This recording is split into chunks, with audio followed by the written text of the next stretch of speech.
So the project we're working on is actually a continuation of a project that was called 5G Cal, which was a project at Nissan Sunderland plant. That's now extended through funding with Innovate UK to being now called VCal. Not so much focused on 5G, but now focused on expanding the fleet and commercializing what we had begun 2 years ago.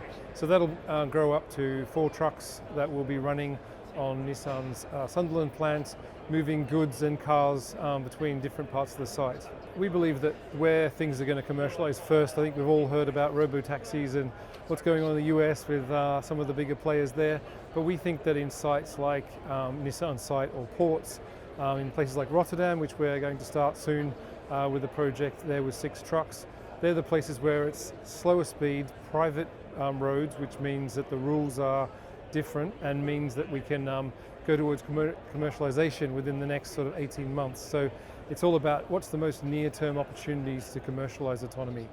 We're going quite well in what we've done at Nissan, to the point that helped us get a project in Rotterdam at the port there, and that was a lot based on the proof of concept at Nissan. So you could say that that helps to accelerate. Then hopefully the Rotterdam project will then do the same again for exporting into other places.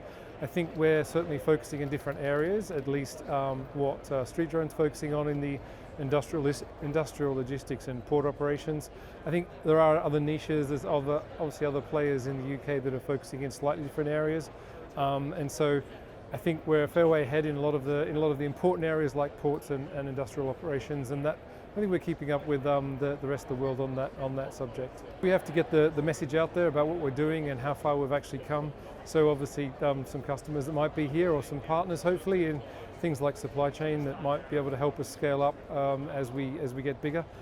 So really meeting all the industry players and potentially talking to some investors and other customers.